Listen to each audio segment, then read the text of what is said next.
lijepim temama, pa ajde da nastavimo u tom duhu. Takmičenja koja se sprovode kroz škole, osnovne, srednje, pa i na fakultetima. S druge strane, i kada pričamo o različitim udruženjima koja se zaista trude da mlade ljude i njihov talenat, interesovanja usmjere ka nekim i inovacijama i boljitku. Mislim da kroz prošlogodišnje gostovanje predstavnika Tinkera, u kojem smo pričali o matematici, sjajan nastavak u okviru naše emisije je takmičenje Dabar. Šta to znači? To znači da je upravo ta životinja neki, možemo slobodno reći, glavni lik cijele priče koja povezuje mlade širom svijeta u informatici, u novim saznanjima i o detaljima ćemo svakako pričati sa ljudima koji na tu temu znaju mnogo više nego ja. Dakle, Goran Šuković ispred NVU Tinker. Dobar dan, dobrodošli. Dobar dan, hvala na pozivu. Profesor? Bivši profesor. Ali jedan profesor, uvijek profesor. I Matija Kenjić sa nama, učenik drugog razreda gimnazije. Prošle godine ponio titulu najboljeg u svojoj kategoriji koja je tada bila Mega Dabar. Mega Dabar, tako je. A sada? Sada sam Giga Dabar. Ajde da nam prvo objasnite u stvari cijelu priču. Dakle, krenulo je od Dabra, mislim Dabar, zašto Dabar i kategorije, odnosno nazive onih koji su u njima. Dabar je takmičenje međunarodno vezano za informatičku pismenost koje je osnovano 2004. godine. Krenulo je iz Litvanije i dobilo je naziv, eto, sasvim slučajno, dakle, koleginica koja je pokrenula takmičenje je putovala, vidjela je Dabrove jedanput i njoj se toliko dopalo način na koji oni rade da je odlučila da takmičenje nazove tim imenom. Od tad se takmičenje značajno proširilo. Prošle godine učestvovalo preko 60 zemalja sa 3 miliona takmičara. I Crna Gora se prošle godine prvi put uključila u tu priču. Znači imali smo sreću da imamo 700 takmičara. Evo Matija je jedan od najboljih bio prošle godine. Dakle, takmičenje je namijenjeno učenicima, odnosno bolje da kažem, djeci, mladima od 6 do 19 godina. Postoji nekoliko kategorija. Dakle, najmlađa kategorija je od 6 do 8 godina, onda je sljedeća od 8 do 10, 10 do 12, 12 do 14, 14 do 16 i 16 do 19. Kako se nazivaju kategorije, svaka država određuje za sebe. Tako da kod nas... Dakle, to nije univerzalno? Nije univerzalno, tako da kod nas mi smo odlučili da nazivi budu onako pomalo računarski. Tako da ova kategorija od 8 do 10 godina je Mikrodabar, kategorija od 10 do 12 godina je Milidabar, dakle, kako dođe od 10 do 12, 12 do 14 godina je Kilodabar, 14 do 16 godina je Megadabar, dakle njegova prošlogodišnja kategorija, i Gigadabar je najstarija kategorija. Mi se nadamo da ćemo ove godine imati probno takmičenje u onoj najmlađoj kategoriji koja će vjerojatno da bude Pikodabar od 6 do 8 godina, ali ipak su to djeca koja neka nisu ni krenula u školu, tako da za njih moraju zadaci specifično da budu spremljeni, možda da se ne čita nego da se izgovara i slično, ali evo nadam se da ćemo ove godine uspjeti za njih da pripremimo takmičenje. Eto, dakle, 6 godina već, iako smatramo da danas djeca vrlo lako razumiju tehnologiju i snalazi se na telefonima, tabletima već sa 2-3 godine, oni tačno znaju na šta ciljaju, u stvari kako da dođu do određene teme. S druge strane, je li 6 godina neki optimalan period kada bi i trebalo uključiti dijete u neku računarsku priču? Je li to kroz kurs ili nešto slično? Pa ja mogu da kažem ovako sa strane nastavnika. Možda Matiju da pitate kad je on počeo da se uključuju tehnologiju. Moj neki početak je, da kažemo, bio 2. i 3. razred osnovne škole. Znači to dođe 7-8 godina. I to nije bilo u nekoj pretjeranoj sad mjeri, što je po mom mišljenju ispravno. Mislim da nema potrebe za nekim tim preranim početkom. Na koji način si se ti tada uključio? Pa to je najviše bilo u vidu gledanja video sadržaja ili igranja video igrica. A šta je po tebi, eto, budućnost tvoja u tom svijetu informatike ili već IT-a, ukoliko je i to? Da, pa definitivno idem ka tome da se bavim nečime u tom sektoru, pa ili će to će najvjerojatnije biti programiranje, što je upravo razlog zbog čega sam se specijalizovao za matematičku gimnaziju. I definitivno mislim da je taj moj odabir što se tiče srednje škole bio jedan korak koji definitivno ide ka tome da se bolje specijalizujem i da olakšam sebi kasnije studije. Ako uzmemo u obzir, evo, prošlogodišnju pobjedu u konkurenciji, kako opisuješ ti Dabar takmičenje iz ličnog iskustva? Pa, meni iz ličnog iskustva moram priznati jedna vrlo opuštena atmosfera za razliku od mnogih drugih takmičenja na koja sam išao, a razlog za to je zato što sam te godine u prvoj polovini bio na također Tinkerovom takmičenju Kengur, koji je upravo na sličnu foru, ali dovoljno različito da se može stvarno karakterisati kao jedna druga priča. I definitivno jedno lijepo iskustvo i svakome obavezno preporučujem da probaju i sami. Hajde da nas malo upoznate sa samim takmičenjem. Ono što mu je karakteristika je da je online u našoj zemlji organizovano, ali koliko je predznanja neophodno da bi se moglo učestvovati i kakav je to tip zadataka koji se ispunjava? Pa zadaci su, iako ste vi rekli da je informatičko takmičenje, zadaci su u stvari logički zadaci. I ono što je zanimljivo, dakle, zašto mi kažemo da je to informatičko takmičenje, odnosno više takmičenje iz tog kompjuterskog razmišljanja, kako se kaže, je to što u stvari svaki od tih zadataka ima neku informatičku podlogu. Dakle, vezano ili za hardware računara, ili za programiranje, ili za bilo koju oblast računarstva koja je danas jedna vrlo široka oblast. Države same određuju na koji će način organizovati takmičenje. Mi smo se odlučili da to bude online takmičenje. Trajaće 40 minuta svega.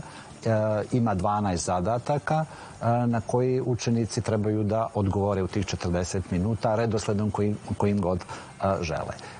Ja vidim sad, dok mi pripremamo zadatke, vidim koliko je nama zabavno u svemu tome, da rešavamo te zadatke, da učestvujemo. Evo, drago mi je što i Matin prošlogodišnji utisak bio takav. I čini mi se da i Kengur sa jedne strane koji je matematičko takmičenje i Dabar koji je informatičko takmičenje su nekako doprinos tome da se izbjegne ona neka suvoparnost u matematici koju mnogi shvataju kao to je samo neko vježbanje, to su samo neki izrazi. Dakle, neke vrlo lijepe, da kažem, načine razmišljanja možete da razvijete radeći ovakve zadatke.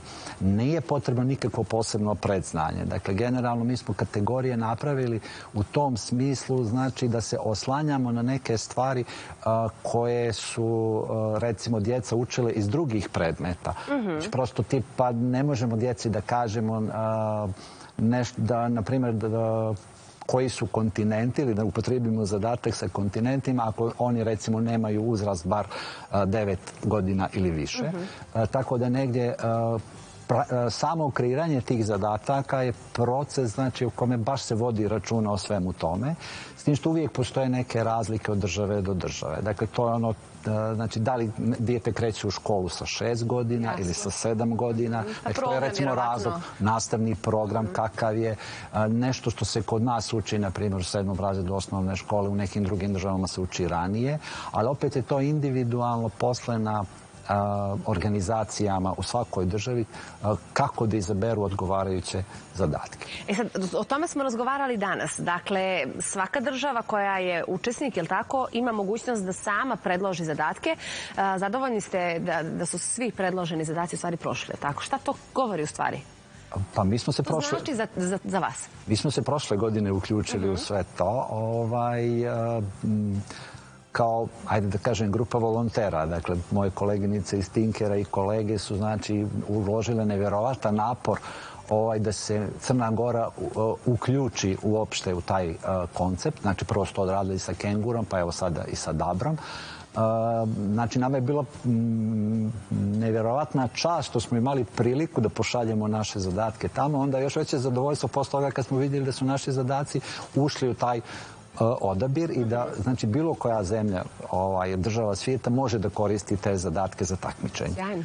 Ove godine smo čak imali takvu situaciju da je jedan od naših zadataka bio predložen za najbolji zadatak.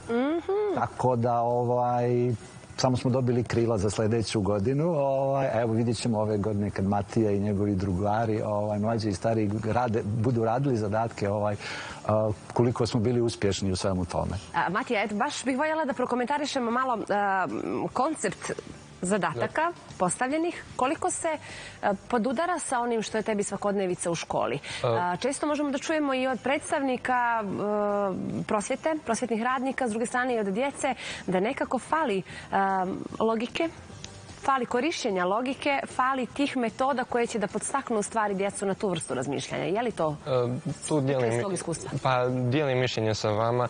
Možda, ajde da kažemo, samo površina zadataka koji su došli prošle godine na takmičenju jesu slični kao to nešto što se radi u školi, ali jednostavno način predstavljanja, na primjer da se uvode životinje kao naši junaci u zadacima ili tako slično, mislim da daje mnogo bolju sliku i da je mnogo lakše, tako pogotovo u mlađim kategorijama, da se zadaci rade i predstave djeci.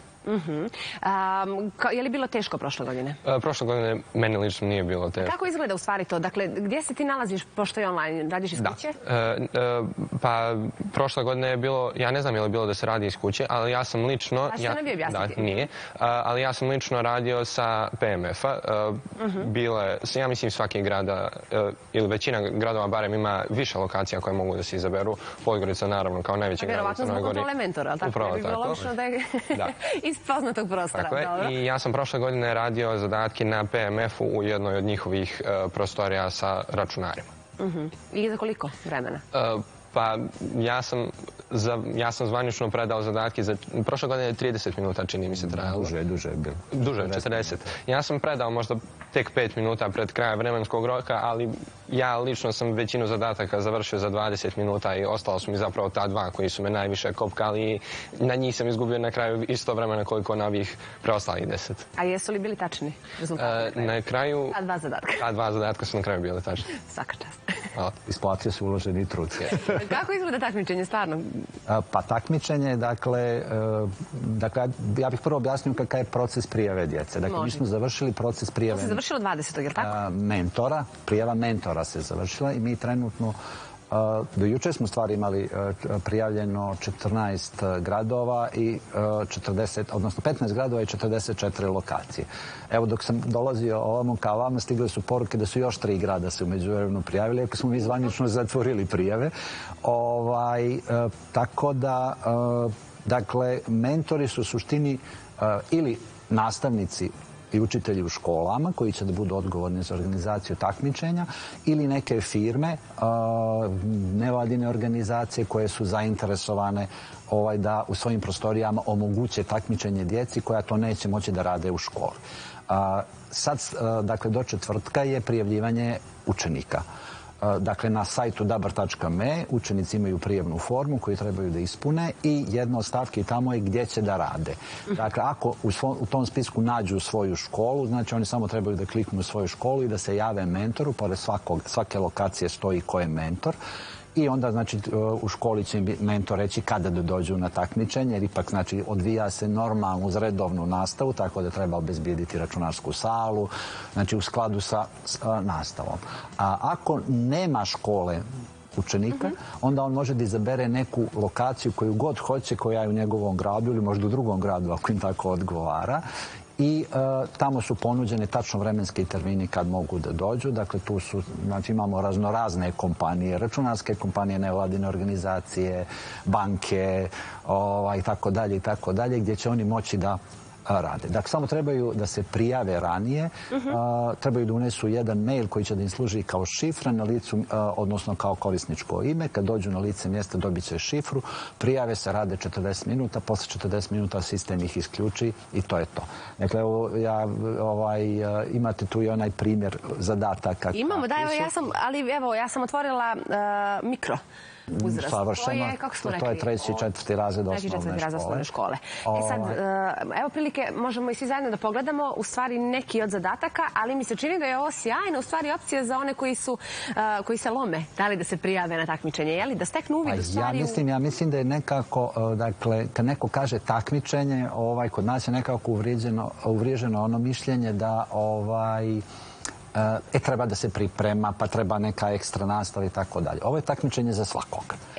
To je nekako glavna stvar. Evo sad prilike da vidimo i evo možemo pogledati i pustiti u stvari taj zadatak da ga možemo pročitati.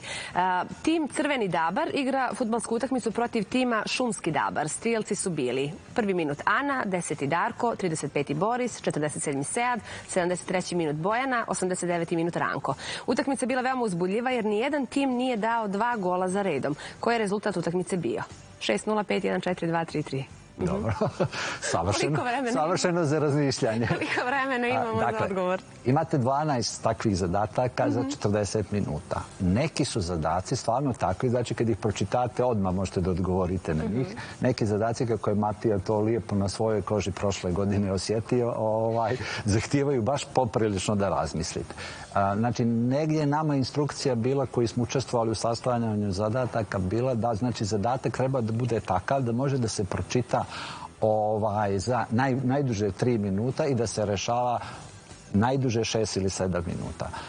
Dakle, to je nekakav prosjek. Sad vi, dakle, naravno u prosjeku imate neke za koje vam treba minut da riješite, imate neke za koje će vam trebati možda 7, 8 ili 10 minuta i jedna od stvari nekako koja je onako za takvo takmičenje super je to što i učesnici nekako moraju da razviju strategiju koliko vremena da ostave na nekom zadatku i slično. Mi smo prošle godine recimo imali situaciju kroz koju je prošao i Matija. Znači, svaki put kad se neko prijavi na sistem, on je dobio različiti raspored zadataka. I onda je to prošle godine malo napravilo problem, posebno mlađim kategorijama, jer su oni nekako navikli iz škole, prvi zadatak je najlakši, drugi je malo teži, treći je još malo teži, a onda recimo kad im slučajno ispadne da je prvi zadatak težak, onda oni potroše dosta vremena rešavajući taj zadatak, znači prosto nemaju, kako da kažem, tu tehnologiju ispita. S druge strane, Matija je stariji, takmičio se ranije, pa je znao iskusio je kako to izgleda. Jedino što je sad zabavno to što, dakle zabavno, drugačije odnosno na takmičenja ostala je to što se radi online. Što vi sad stvarno nekako imate mogućnost da vidite vrijeme koliko vam je ostalo do kraja časa, odnosno do kraja testa. Možete da izaberete koje god hoćete pitanje u bilo kom trenutku. Imate tačnu evidenciju jeste li odgovorili ili niste li odgovorili. Dakle, ne da li je odgovor tačan ili ne, nego da li ste dali uopšte odgovor na to pitanje. I onda se samo svodi na to koliko brzo razmišljate, koliko brzo shvatite zadatak, jer nekako jedna od komponenti samog takmičenja je i to da se nauče da čitaju zadatak, da se nauče šta se to traži u zadatku kroz neku malo opštiju priču. A evo, Matija je to lijepo primijetio, dakle uvijek su tu neki junaci koji su malo povezani sa uzrastom, dakle uvijek su tu neki dabrovi, uvijek dabar nešto prokopava, pravi puteve, pravi mostove ili tako nešto. Ajde da pogledamo još neki od ovih zadataka. Recimo, još uvijek smo na tom uzrastu 3, 4 razred. Ono što je dobro je da svaki zadatak ima i rješenje. Dakle, eto, rješenje za prvi je bilo 3-3, naizmjenično po 1 gol iz svake ekipe. Zastave drugi zadatak. Evo, ajde da nam režija da pogledamo, a ovo u stvari može da bude sjajna prilika ukoliko razmišljate vi, ukoliko ste dijete ili roditelj, uđite na sajt dabar.me i pogledajte kako izgledaju zadaci u skladu sa uzrastom. Do četvrtka je ostalo dovoljno vremena da se potencijalno vaše dijete prijavi i evo prilike u stvari da vidite kako izgledaju zadaci i kao što rekao, iza svakog od njih postoji rješenje ovdje, tako da ta vježba može da bude i ispraćena od strane odraslih. Dakle, ovo je bila titula najboljeg u konkurenciji prošle godine. Pominješ takmičenje i ranije. Da. Koliko su česta i šta je najbolje što si dobio od njih? Pa, takmičenja, evo, konkretno Dabar i Kengur, na Kenguru sam već bio 2 puta i ako oni nastave da se održavaju, to će biti na svake 2 godine, a ja naravno svake godine uvijek izađem i na školsko takmičenje i ukoliko se kvalifikujem dalje, odem na državno, kao i što svake posljednjih, evo, 3. godina za redom kako ću ići na olimpijadu znanja. I što se tiče rezultata, školska takmičenja uglavnom to bude neka od prva 3 mjesta, dok su državna i olimpijada bili malo manje uspješni. Dobro, ali šta te čini boljim matematičarem zbog tih takmičenja? Je li to samo savlađivanje možda nekog straha, treme? Jesi li uvijek sebi kvalitetniji matematičar nakon što prođeš kroz tu vrstu takmičenja? Definitivno je, posle svakog takmičenja se osjećam nekako bolji, jer nikad se neće desiti stvarno da na 2 ili 3 takmičenja za redom dođu isti zadaci i svaki put se stvarno nauči neka nova tehnika rada zadataka koju ja nisam ranije znao i koja će mi definitivno pomoći kasnije i kroz matematiku i kroz programiranje u nekim drugačijim radovima. A jesu li generalno drugari iz generacije zainteresovani za takmičenja? Jesu. Ja već znam Iz moje generacije i generacije mlađe, njih 6 ili 7 koji su se ili već prijavili ili planiraju još ova 2 dana koji su preostali. U matematičke gimnazije? Pa, većina njih jeste. Ima ih i par iz opšte, ali definitivno je većina iz matematičke gimnazije. Evo, dakle, očekivanja su sigurno velika. Kako vi iz ugla osobe koja je organizator, koja je bila i profesor, komentarišete danas interesovanje mladih ljudi za ovakve teme, za učešće? Pa jedan od ciljeva zašto imamo ova takmičenja upravo da povećamo nekako interesovanje mladih za ono što se sad čak i kod nas zove STEM. Evo, dakle, nešto što je vezano za tehnologiju, inženjerstvo i matematiku. Čini mi se da su ova 2 takmičenja pravi korak u tome. I nekako su i super raspoređene zato što se Kengur obavlja na proljeće, a Dabar se obavlja sad. Znači, obično to bude posljednja nedelja novembra, prva nedelja decembra. Tako da, sudeći po prethodnim godinama, broj takmičara svake godine raste. Tako da negdje nama je to i osnovni cilj da što više djece zainteresujemo za ove oblasti.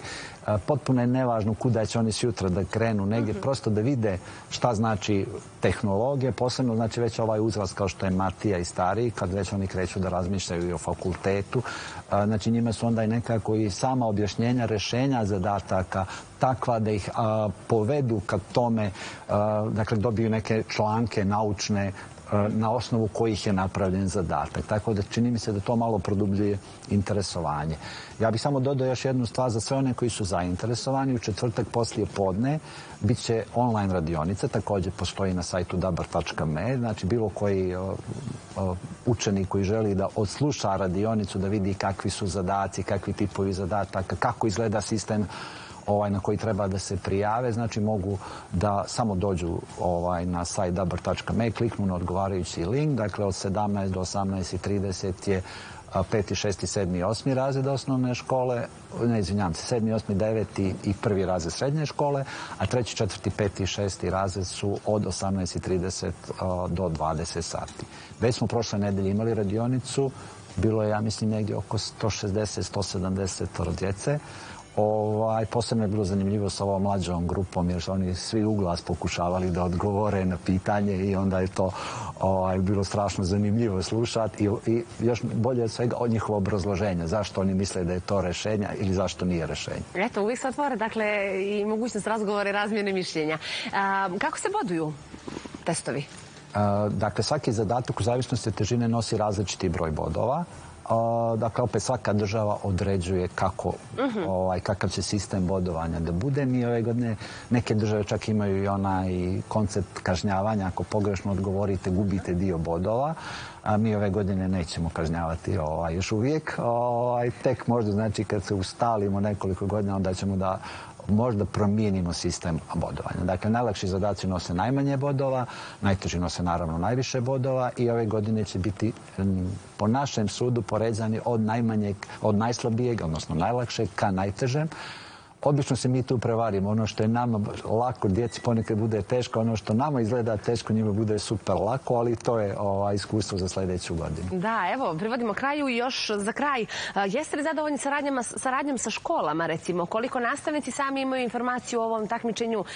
Više mislim na škole u nekim ruralnim područjima, na djecu koja i žive na sjeveru. Vjerujem da je Podgorica najčešće i u najvećem broju prisutna na takmičenjima. Jeste, ali znači mi smo sad dobili znači i nekakve potpuno prijave iz nekih veoma malih škola koje su maltene svu djecu prijavili za takmičenje, tako da me to posebno raduje.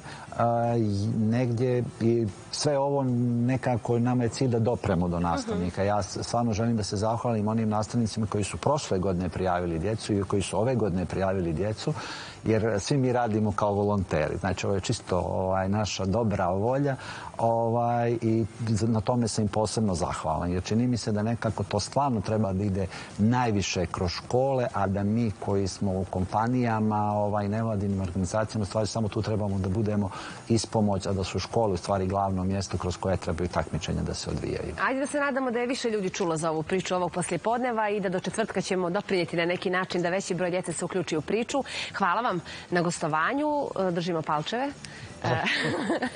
u ovoj kategoriji Giga i družimo se narednom prilikom. Hvala vama. A mi ćemo za kraj